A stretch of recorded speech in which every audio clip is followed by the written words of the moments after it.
સુરત જિલ્લાના પલસાણા તાલુકાના તાતીથૈયા ગામેથી 10 વર્ષીય બાળકીનો મૃતદેહ મળી આવ્યો હતો। 5 દિવસ અગાઉ બાળકી પોતાના ફળિયામાંથી ગુમ થઈ હતી, જેનો આજે અવાવરૂ જગ્યાએથી મૃતદેહ મળી આવતા ચકચાર મચી જવા પામી છે। સુરત જિલ્લામાં મોટો પરપ્રાંતીય વિસ્તાર ગણાતા કડોદરા પલસાણા તાલુકામાં વધુ એક ચકચાર મચાવી દેનારી ઘટના પ્રકાશમાં આવી છે। પલસાણા તાલુકાના તાતીથૈયા ગામે શિવદર્શન સોસાયટીમાં રહેતી એક 10 વર્ષીય બાળકી ગત સોમવારના રોજ પોતાના ફળિયામાં રમી રહી હતી। દરમિયાન મોડી સાંજ સુધી બાળકી જોવા નહીં મળતા પરિવારજનોએ કડોદરા પોલીસને જાણ કરી હતી, જેથી કડોદરા પોલીસ પણ દોડતી થઈ હતી।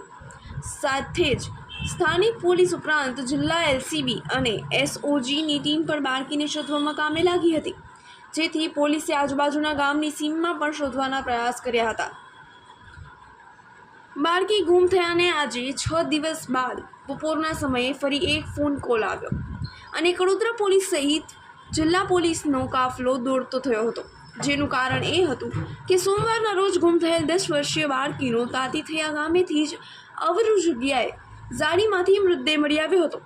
ઘટનાને પગલે કડોદરા પોલીસ, જિલ્લા એલસીબીની ટીમ તેમજ ખુદ પોલીસ જિલ્લાવાળા પણ ઘટના સ્થળે પહોંચ્યા હતા। ઘટના સ્થળે પહોંચી પોલીસે બાળકીનો મૃતદેહ કબજે લેતા બાળકીના શરીર ઉપર કેટલાક ઈજાના નિશાન પણ મળી આવ્યા હતા, જેથી બાળકીની હત્યા કરાયાનું પ્રાથમિક તબક્કે પોલીસને જણાવ્યું હતું।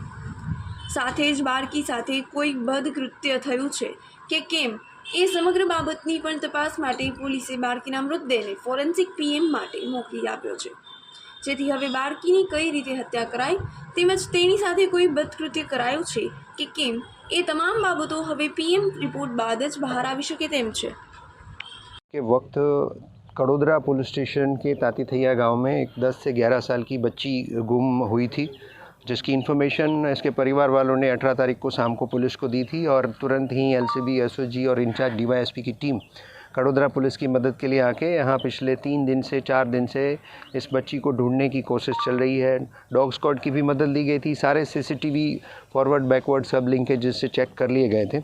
आज यहाँ तातीथैया गांव में एक खेतर में झाड़ियों के बीच में उस लड़की की डेड बॉडी मिली है और डेड बॉडी की स्थिति देखते हुए वो मर्डर का भी अनुमान इसमें पुलिस लगा रही है और बच्ची के साथ और कुछ शरीर पे इंजरी वगैरह है कि नहीं वो फॉरेंसिक पीएम के बाद पता चलेगा और इसमें और कोई एंगल रेप वगैरह का है कि नहीं वो भी कंफर्मेशन फॉरेंसिक पीएम होने के बाद लगेगा। अगर इस तरह का कुछ भी गुनाहित दिख रहा है तो relevant section of IPC add करके पुलिस एक्यूज़ को जल्द से जल्द पकड़ने की कोशिश कर रही है।